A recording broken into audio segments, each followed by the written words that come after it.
तो dear students, medieval India के इस क्लास में आपका स्वागत है।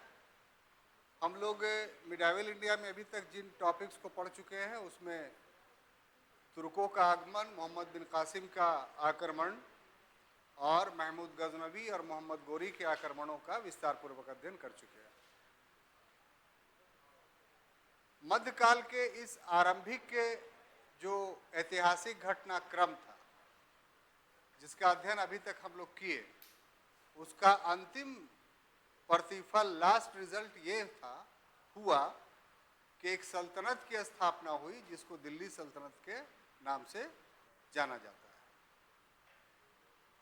दिल्ली सल्तनत जो नामकरण है वो इस कारण से हो पाया है क्योंकि इस सल्तनत में या इस पीरियड में, जो दिल्ली सल्तनत का पीरियड है जिसको हम लोग आम तौर पे 1206 से लेकर के 1526 एडी तक है, तो इस पीरियड में एक्चुअली में कोई एक डायनेस्टी या एक वंश ने शासन ही नहीं किया। तो इसीलिए जिस क्षेत्र से शासन किया उस क्षेत्र के आधार पर ही इस पूरे 320 वर्ष की अवधि को हम लोग दिल्ली सल्तनत बोलते हैं। इस वंश का, दिल्ली सल्तनत में जो वंश थे वो एक नहीं थे, बल्कि कुल 5 डायनेस्टी ने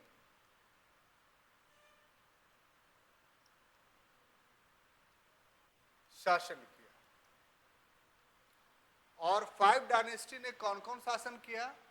तो सबसे पहला डायनेस्टी जो था उसको हम लोग बोलते हैं आदि तुर्क वंश। आप लोग पूर्व के क्लासों में पढ़ चुके होंगे किसी से कि गुलाम वंश या पठान वंश नाम, लेकिन अभी थोड़ी देर बाद हम बताएंगे कि गुलाम वंश या पठान वंश कहना कितना हद तक गलत होगा। तो इस फर्स्ट डायनेस्टी का दिल्ली सल्तनत में जो नामकरण सही है वो है आदि तुर्क वंश, और इसने जो शासन किया वो 1206 ईस्वी से लेकर करके 1290 ईस्वी तक शासन किया। ठीक है। जो दूसरा डायनेस्टी है उसको हम लोग बोलते हैं खिलजी वंश।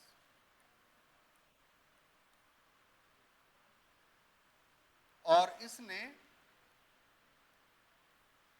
1290 से लेकर करके 1320 ईस्वी तक शासन किया।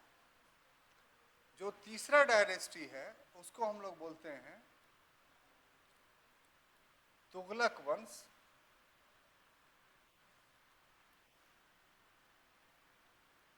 इसने 1320 ईस्वी से लेकर करके 1414 ईस्वी तक शासन किया। और चौथा जो वंश था वो था सैयद वंश, और इसने 1414 ईस्वी से लेकर के 1451 ईस्वी तक शासन किया। और पांचवा और अंतिम जो वंश था वो था लोधी वंश,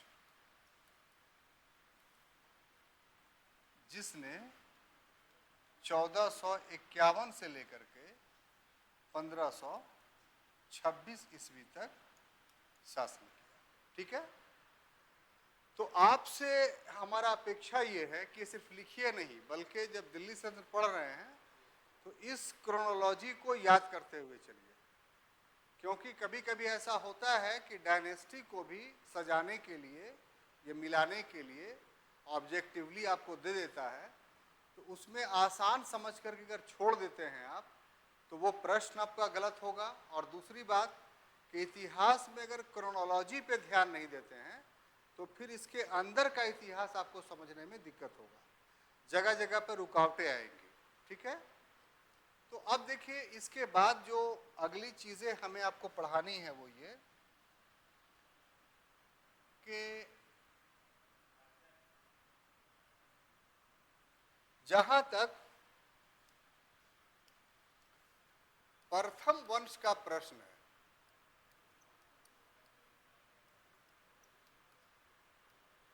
तो प्रथम वंश का जो संस्थापक था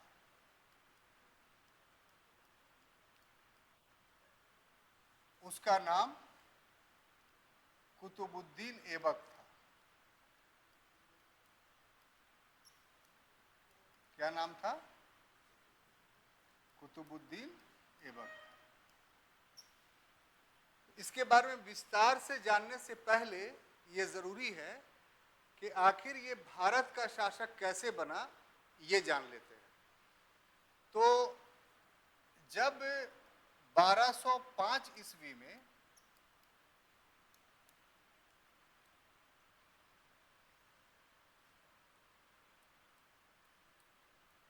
खोखर युद्ध में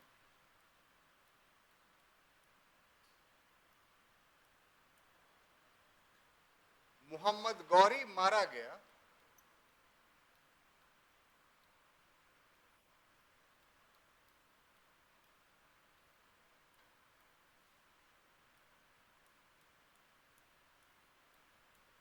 तो आपको पता होना चाहिए कि मोहम्मद गौरी का कोई पुत्र नहीं था। क्या? कोई पुत्र नहीं था। तो अब मारा गया तो स्वाभाविक सी बात है कि उसके उत्तराधिकार का समस्या उत्पन्न होगा। तो मोहम्मद गौरी जब जीवित था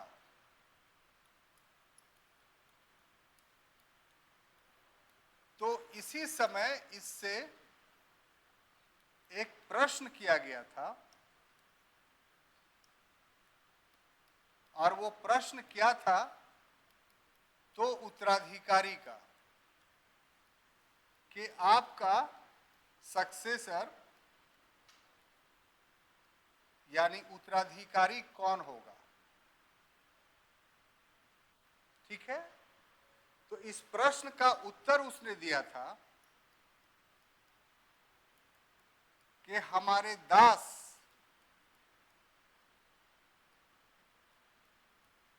ही हमारे उत्तराधिकारी होंगे। हालांकि आपको एक बात जानना चाहिए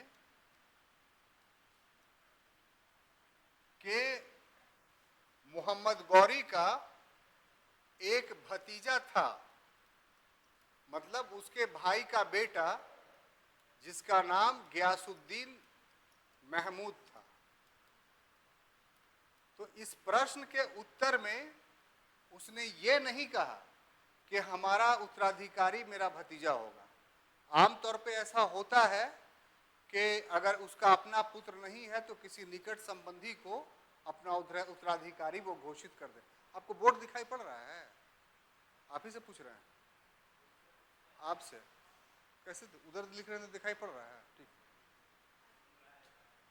तो भतीजा होता, लेकिन उसका जवाब भतीजे पर नहीं था बल्कि दास पर था कि हमारा जो स्लेव है, और उसके स्लेवों की संख्या हजारों से कम नहीं होगी बल्कि उससे भी ज्यादा, तो इसी में से कोई हमारा उत्तराधिकारी होगा। अब यहां पर आपके समक्ष ये समस्या आ गई होगी कि आखिर स्लेव को उसने क्यों कहा, क्या कारण था? तो जिस पीरियड का हिस्ट्री हम लोग पढ़ रहे हैं उस पीरियड में स्लेव एक ऑर्गेनाइजेशन, एक संस्था थी। दास प्रथा जो थी वो क्या था? एक संस्था थी। और इस दास प्रथा का बहुत बड़ा इम्पैक्ट वैश्विक राजनीति पर पड़ा। कोलंबस ने जब अमेरिका की खोज की तो इन दासों के द्वारा ही उसने साउथ अमेरिका और नॉर्थ अमेरिका को एक डेवलप्ड रूप दिया। ये भी एक सच्चाई है। हालांकि दासों के साथ एक्सप्लॉयटेशंस किया उसने,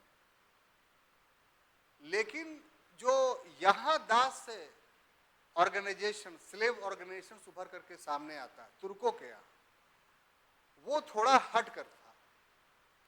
यहां स्लेव ऑर्गेनाइजेशंस में दो तरीके के दास होते थे। एक बाई बर्थ, यानी जन्मजात, और एक बाई परचेज यानी खरीदे हुए। जन्मजात का मतलब यह हुआ कि उसके माता पिता दास थे, इसलिए वो भी दास बन गया।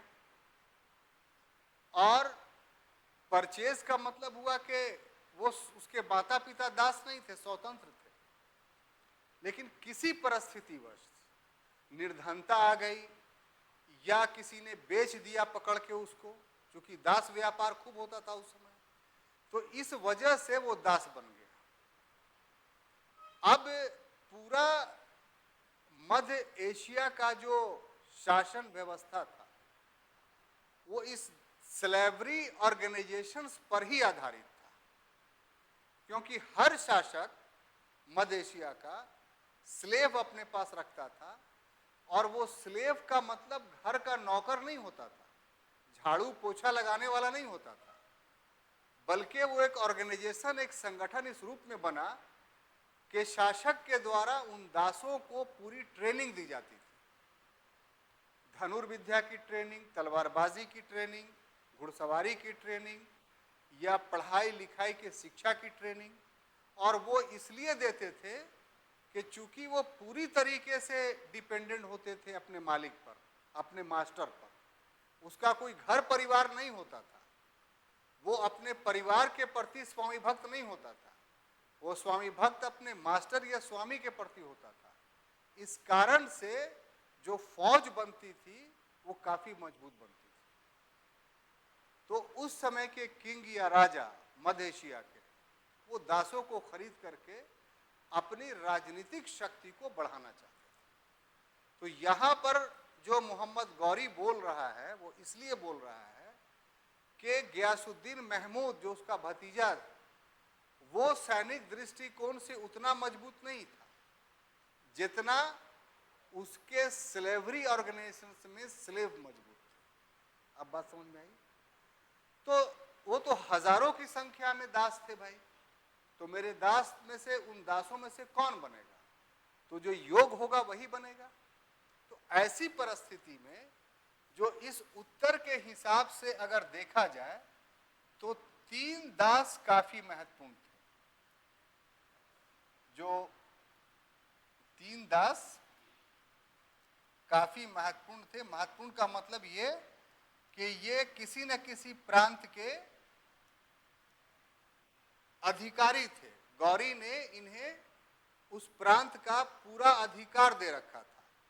तो वो 3 का नाम आपको जानना पड़ेगा। वो 3 का नाम पहले हम लोग जानते हैं। उसमें पहला था ताजुद्दीन यल्दौज। कौन था? ताजुद्दीन यल्दौज। मृत्यु के समय ये गजनी का अधिकारी था, माने जो उसका हेडक्वार्टर था मोहम्मद गौरी के साम्राज्य का। दूसरा व्यक्ति था जो दास उसका नाम था नासिरुद्दीन कुबाचा।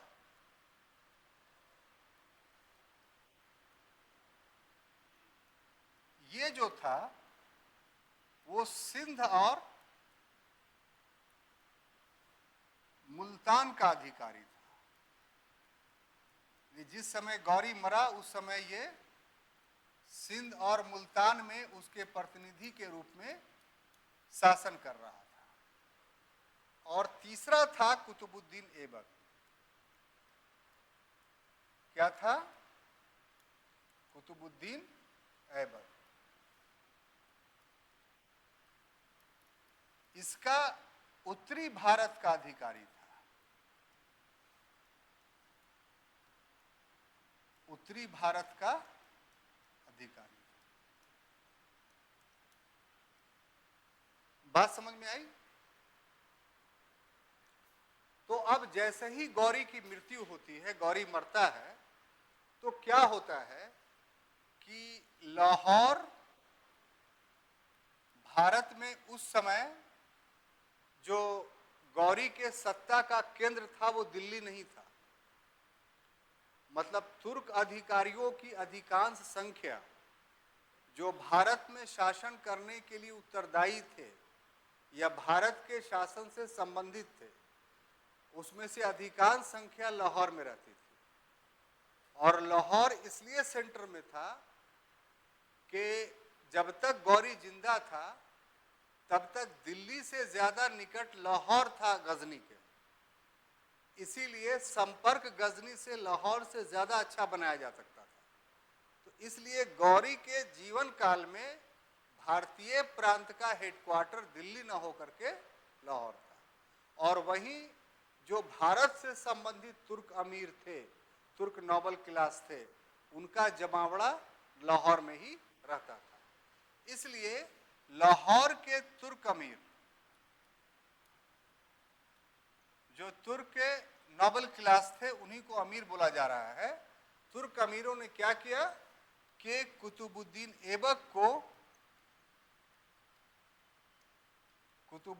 ऐबक का भारत के कॉन्टेक्स्ट में क्या करवा दिया, राज्याभिषेक करा दिया। तो इस ढंग से गौरी के मृत्यु के बाद कुतुबुद्दीन ऐबक उसके भारतीय क्षेत्र का शासक बना या अधिकारी बना। अब क्लियर हो गया? नहीं समझ में बात आई? आ गई ना? तो अब यहां से फिर हम क्रोनोलॉजी बताना चाहते हैं, तब हम कुतुबुद्दीन ऐबक का विस्तार से अध्ययन करेंगे। ठीक है? जैसे दिल्ली सल्तनत लिखा तो उसका क्रोनोलॉजी पूरा पांचों वंश बताया, तो उसी तरीके से जो आदि तुर्क वंश है, जो पहला वंश है, जिसकी स्थापना कौन कर रहा है, तो कुतुबुद्दीन ऐबक कर रहा है। तो इस आदि तुर्क वंश में कितने शासक हुए? तो इस ढंग से शासकों को पहले अगर आप याद कर लीजिएगा और उसके बाद बारी बारी से उसको एक एक कर करके पढ़िएगा, तो आपको पूरा दिल्ली सल्तनत इजीली याद हो जाएगा। इसलिए मेरे पढ़ाने का जो तरीका है वो ये है कि हम एक्सप्लेनेशंस के पहले उसका क्रोनोलॉजी बताते हैं, ताकि एक्सप्लेनेशंस आपको आसानी से समझ में आ जाए। तो देखते हैं कि क्रोनोलॉजी क्या होगा।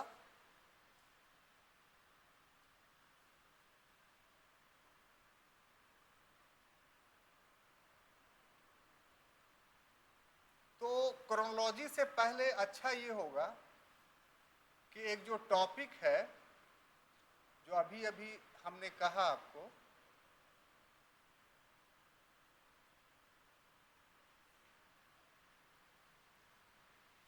ठीक है ना, कि जो कुतुबुद्दीन ऐबक द्वारा जो स्थापित वंश था,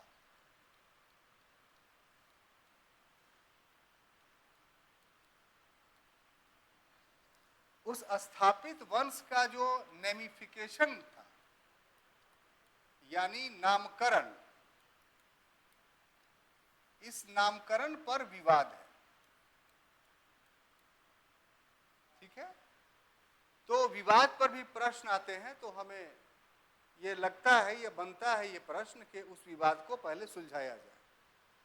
तो नामकरण में पहला नाम जो शुरू से इस्तेमाल किया जाता था, अब नहीं किया जाता है, कि 1206 से लेकर के 1290, इसी पीरियड की बात कर रहे हैं, 1206 से लेकर के 90 तक, इसको गुलाम वंश कहा गया। और गुलाम वंश कहने वाले जो इतिहासकार थे, उनका नाम था डॉक्टर ईश्वरी प्रसाद। क्या नाम था? डॉक्टर ईश्वरी। सब क्वेश्चंस है, आप यूं ही मत समझिए कि यूं ही बताया जा रहा है, और ध्यान से पढ़िए ताकि के अधिकांश बात आपको क्लास में ही याद हो जाए। अब ईश्वरी प्रसाद ने इसे क्यों गुलाम वंश कहा? बात समझ में आई? तो इसलिए कहा कि इस वंश में भी, इस डायनेस्टी में भी 3 सब डायनेस्टी, ये जो दिल्ली सल्तनत है, ये जो ये वाला 6 से 1290 तक का जो पीरियड है, इसमें जो है वो 3 उपवंश है, यानी सब डायनेस्टी।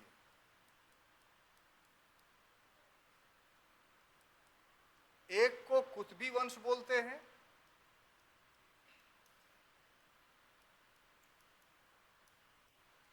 एक को शमसी वंश बोलते हैं, और एक को बलबनी वंश बोलते हैं।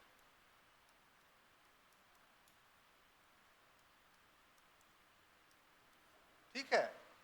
जैसे कुतुबुद्दीन ऐबक और उसके बाद जो शासक बना वो कुतुबी वंश कहलाया। इल्तुतमिश का कुतुबुद्दीन ऐबक से कोई रिलेशन नहीं था, वो उसका ना बेटा था, ना भाई था, ना और कुछ था। तो इल्तुतमिश जो तीसरा शासक बना, उससे एक नया डायनेस्टी चली जिसको शमसी वंश कहा गया। अब उसके उत्तराधिकारी हुए, जिसमें 5 उसके उत्तराधिकारी शासन करेंगे। फिर बलबन आया, तो बलबन का इल्तुतमिश से कोई रिलेशन नहीं था, वो उसका कोई रिश्तेदार नहीं था। तो बलबन शासन किया, उसके बाद उसके 2 लोग और शासन किए, तो इस तरीके से बलबनी वंश हुआ। तो जो आदि तुर्क वंश है, जिसको 1206 से 1290 तक हम लोग कह रहे हैं कि इसका सही नामकरण आदि तुर्क वंश होगा, उसमें भी सब डायनेस्टी है। यानी आदि तुर्क वंश भी 3 उपवंशों में बटा हुआ है। नहीं समझ में बात आ रही है? क्यों नहीं समझ में आ रही है? तो बोलिए बढ़िया से, इन लोग को लग रहा है कि नहीं आ रही है। 1206 से 1290 तक का जो पीरियड है, उसका एक नामकरण हमने भी बताया आपको। क्या नामकरण बताया? आदि तुर्क वंश। उसके अंदर 3 और सब डायनेस्टी है। उसमें एक कुतुबी वंश, दूसरा शमसी वंश और तीसरा बलबनी वंश। अब बात समझ में आई? तो ईश्वरी प्रसाद का कहना यह है कि ये जो तीनों शासक थे आदि बने 1206 से 1290 तक के पीरियड में, ये सभी के सभी गुलाम थे। तो इस वंश की स्थापना में यही तीनों की भूमिका बहुत थी, इसीलिए इसे गुलाम वंश कहना चाहिए। तो ये सीधा सीधी तर्क अच्छा लगता है, लेकिन इतिहास एक पक्षीय नहीं है, इतिहास बहुपक्षीय होता है। तो दूसरे लोगों ने प्रश्न किया कि ठीक है, अगर बात ये रहती तो हम मान लेते, लेकिन वास्तविकता ये है कि ये तीनों के तीनों शासक बनने से पहले दास थे,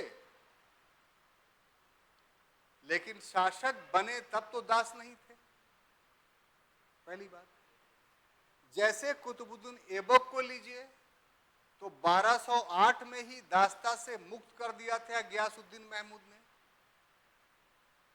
इल्तुतमिश को लीजिए, तो शासक बना है वो 1211 में, लेकिन उसे गौरी के द्वारा 1206 ही में दास्ता से मुक्त कर दिया गया। इसी तरीके से बलबन को लीजिए, तो वो इल्तुतमिश के बाद आता है। इल्तुतमिश का दास वो था ही नहीं, वो दास था गौरी का, और गौरी मर चुका था, इसलिए पूरी तरीके से स्वतंत्र था वो। तो ये तो 3 उपवंशों के प्रधान की बात हुई। अब इसके जो पुत्र या पौत्र थे वो कभी दास नहीं रहे। जो 11 शासक हुए, 11 शासक में 3 पर दासता इस ढंग से खत्म हुई, और बाकी 11 में से 3 गया तो कितना बचा? 7, 8। तो 8 तो अपने जीवन में कभी दास रहे ही नहीं। तो ऐसी परिस्थिति में ईश्वरी प्रसाद का जो ये एक्सप्लेनेशन कि इस वंश को गुलाम वंश कहा जाए, वो पूरी तरीके से गलत है। ठीक है। कुछ लोगों ने, उसमें बहुत सारे इतिहासकार का नाम है, इसे पठान वंश या अफगान वंश कहा।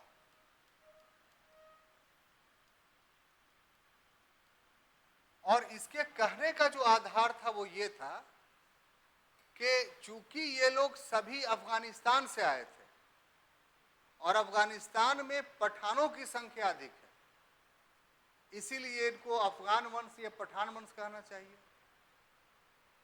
जबकि ये पूरी तरीके से प्रमाणित हो चुका है कि भारत में जो दिल्ली सल्तनत है, उस दिल्ली सल्तनत में जो 5 वंश को सम्मिलित रूप से दिल्ली सल्तनत कहा जाता है, उन 5 में से 4 तो पूरी तरीके से साबित है कि ये तुर्क थे, चाहे आदि वंश के हों, चाहे खिलजी हों, चाहे तुगलक हों, चाहे सैयद हों, ये सब का ओरिजिन तुर्किस्तान से हुआ है। और जहां तक लोदी को अफगान वंश माना जाता है, तो जो उसका संस्थापक था यानी बहलोल लोदी, उसके भी उत्पत्ति में संदेह है कि वो अफगान था कि नहीं, क्योंकि हो सकता है कि उसका भी ओरिजिन तुर्की हो। तो ऐसी परिस्थिति में हम इसे पठान या अफगान वंश कहना तो ऐतिहासिक रूप से पूरा गलत होगा। अब एक तीसरा नाम है ममलूक वंश। क्या चीज? ममलूक वंश। इसके प्रतिपादक प्रोफेसर हबीबुल्ला थे। प्रोफेसर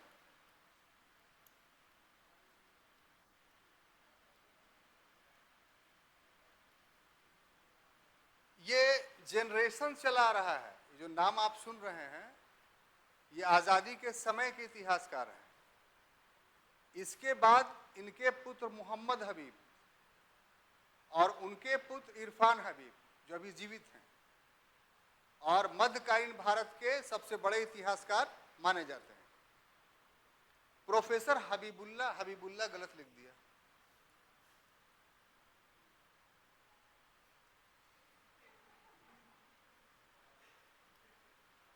ठीक है, हबीबुल्ला का क्या तर्क है, क्या लॉजिक है कि ममलूक शब्द मध्य एशिया में जो प्रयोग किया जाता था, इस्तेमाल किया जाता था, वो इस रूप में कि अभी हमने कहा कि दास 2 तरह के होते हैं, एक जन्मजात दास और एक स्वतंत्र माता पिता से उत्पन्न दास। यानी एक ऐसा दास जिनके माता पिता भी दास थे तो उनको जन्मजात कहा, और एक ऐसा दास जिनके माता पिता दास नहीं थे लेकिन परिस्थितिवश वो दास बन गए। तो मध्य एशिया में ऐसे दासों को ममलूक कहा जाता था। हबीबुल्ला का कहना यह है कि चाहे कुतुबुद्दीन ऐबक हो या इल्तुतमिश हो या बलबन हो, ये जन्मजात दास नहीं थे बल्कि परिस्थितिवश दास बन गए थे। तो इसलिए ऐसे दास थे जो ममलूक थे। तो इसलिए चूंकि ममलूक दासों के द्वारा दिल्ली सल्तनत के सारे वंशों की स्थापना की गई, आदि तुर्क वंशों के सारे वंशों की स्थापना की गई, तो इसलिए एप्रोप्रिएट शब्द होता है ममलूक वंश। और प्रोफेसर हबीबुल्ला का ये विचार बहुत दिन तक मान्य रहा, ऐसा बात नहीं कि ये एक्सेप्ट नहीं किया गया। लेकिन एक व्यक्ति हुए, वो भी अलीगढ़ मुस्लिम यूनिवर्सिटी के ही हैं, जिनका नाम है प्रोफेसर अब्दुल अजीज, वो भी अभी जिंदा है। तो इन्होंने, प्रोफेसर अब्दुल अजीज ने हबीबुल्ला के बात पर एक ऑब्जेक्शन किया कि ठीक है, उनका ये एक्सप्लेनेशन सही है कि सभी सही ममलूक थे, लेकिन जिस विचारधारा के तहत इन्होंने सत्ता स्थापित की थी, उस विचारधारा में दास को शासक बनने का अधिकार नहीं था। तो अगर प्रोफेसर हबीबुल्ला इनको दास एक्सेप्ट करते हैं तो फिर इनके द्वारा शासन स्थापित ही नहीं किया जा सकता था। इसका मतलब था कि इनके साथ दासता शब्द नहीं जुड़ सकता है। तब उन्होंने इसके स्थान पर सबसे एप्रोप्रिएट वर्ड इस्तेमाल किया कि इन्हें आदि तुर्क वंश कहना ज्यादा अच्छा होगा। आदि तुर्क वंश कहना ज्यादा अच्छा होगा। इसके प्रतिपादक कौन थे? प्रोफेसर अजीज अहमद। और अभी वर्तमान समय में इनका विचार सभी इतिहासकारों के द्वारा एक्सेप्ट कर लिया गया है। इसलिए अगर ऑब्जेक्टिवली क्वेश्चन आपको आता है कि दिल्ली सल्तनत के प्रथम वंश का सही नामकरण क्या होगा, तो आप क्या लिखेंगे? आदि तुर्क वंश। अब इसका एक्सप्लेनेशन सुन लीजिए कि प्रोफेसर अजीज अहमद ने क्या तर्क दिया कि आदि तुर्क वंश कैसे कहा जा सकता है। तो इन्होंने कहा कि जो भी हो, पांचों के पांचों वंश तुर्किशी थे, इसमें किसी को विवाद नहीं है। चाहे खलजी हो, चाहे तुगलक हो, चाहे सैयद हो, चाहे लोदी हो, ये जाति से सब के सब तुर्क थे। तो उस हिसाब से जो प्रथम डायनेस्टी है, जिसको पठान या गुलाम कहा जा रहा है या ममलूक कहा जा रहा है, इनको आदि यानी आरंभिक तुर्क कहा जा सकता है, क्योंकि ये सबसे पहले भारत में आए। इसके बाद खिलजी, तुगलक और सैयद आते हैं। तो इसलिए सबसे अच्छा नामकरण प्रथम वंश के लिए कौन हुआ? आदि तुर्क वंश। क्लियर? अब देखिए कि इसको बढ़ाएं आगे, लिख लिए सब। अब देखिए साहब कि इस आदि तुर्क वंश में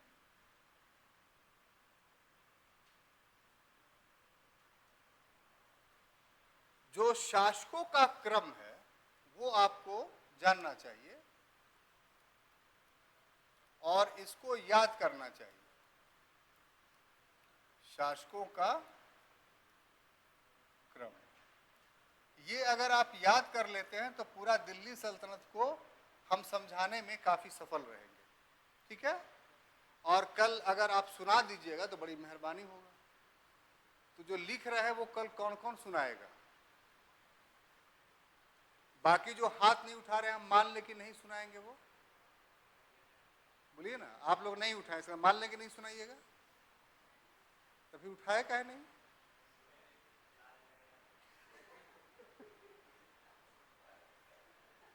देखिए, वादा कर रहे हैं तो निभाइए।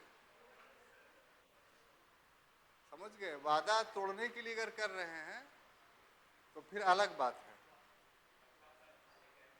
आए? आदत हो गई वादा तोड़ने की ना, धोखा देना, वादा तोड़ना, ये एक फितरत सा बन गया है। इसलिए उम्मीद रखें कि कल आपका वादा टूटेगा ही। तो देखिए, पहला जो इसका शासक है वो तो आप अभी जान ही लिया, कुतुबुद्दीन ऐबक। कब से कब तक? तो 1206 से लेकर के 1210 ईस्वी तक। ठीक है? दूसरा बोलिए कौन है? वेरी गुड, आराम शाह। आज ही प्रैक्टिस कर लीजिए ताकि कल दिक्कत नहीं हो। इसका शासनकाल क्या है?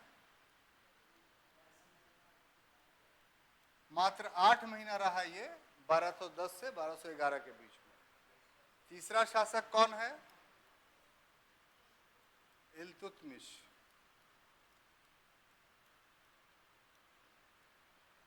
इसका शासनकाल कब से कब तक रहा? 1211 से 1236। आप ही बोलिए। और उसके बाद चौथा शासक? Very good, Ruknuddin Firoz Shah.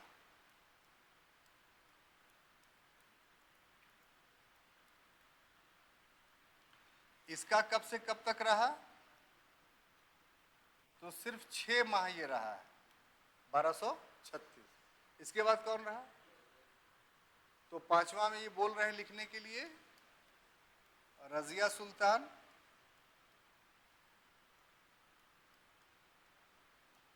इसका कब से कब तक रहा साहब? 1236 से 40 ईस्वी। छठा कौन रहा है?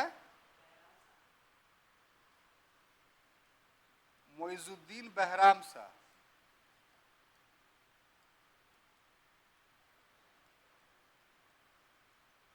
बहराम शाह, इसका कब से कब तक रहा? बोलिए, कितना लिख दें? 42 तक।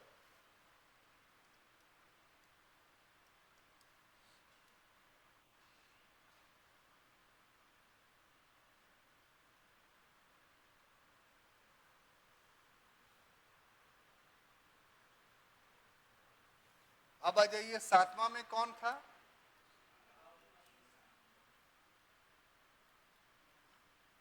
अलाउद्दीन मसूद शाह।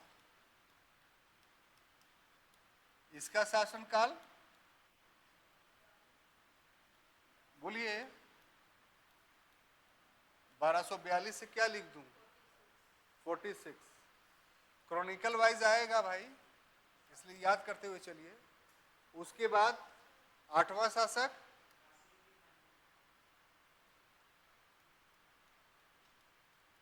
नासिरुद्दीन महमूद। इसका पीरियड 1246 से, बिल्कुल सही। अब उसके बाद नौवां बलबन। हाँ, गयासुद्दीन बलबन ही है। इसका वेरी गुड। और 10वां बोल दीजिए।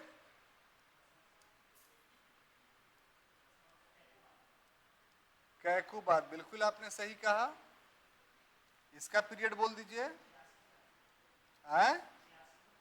नहीं सर, यही तो गड़बड़ हो गया। 86 से 89, ये जगह जगह 90 भी मिलता है। और 11वां क्यूमर्स, ये हो गया आपको 1290 ही वहां लिखना चाहिए। तो ये कुल 11 शासकों ने आदि तुर्क वंश में शासन किया, और इन्हीं को हम लोगों को एक्सप्लेन करके पढ़ना है। तो हम समझते हैं कि दिल्ली सल्तनत का जो पहला ये क्लास था, जो इंट्रोडक्टरी बातें जितनी बिखरी हुई थी उसको समेट करके मैंने आपको बताया। अब अगले क्लास से इसके हर शासकों के बारे में अलग अलग से विवरण लिखेंगे। तब तक के लिए हमें अनुमति दीजिए। धन्यवाद।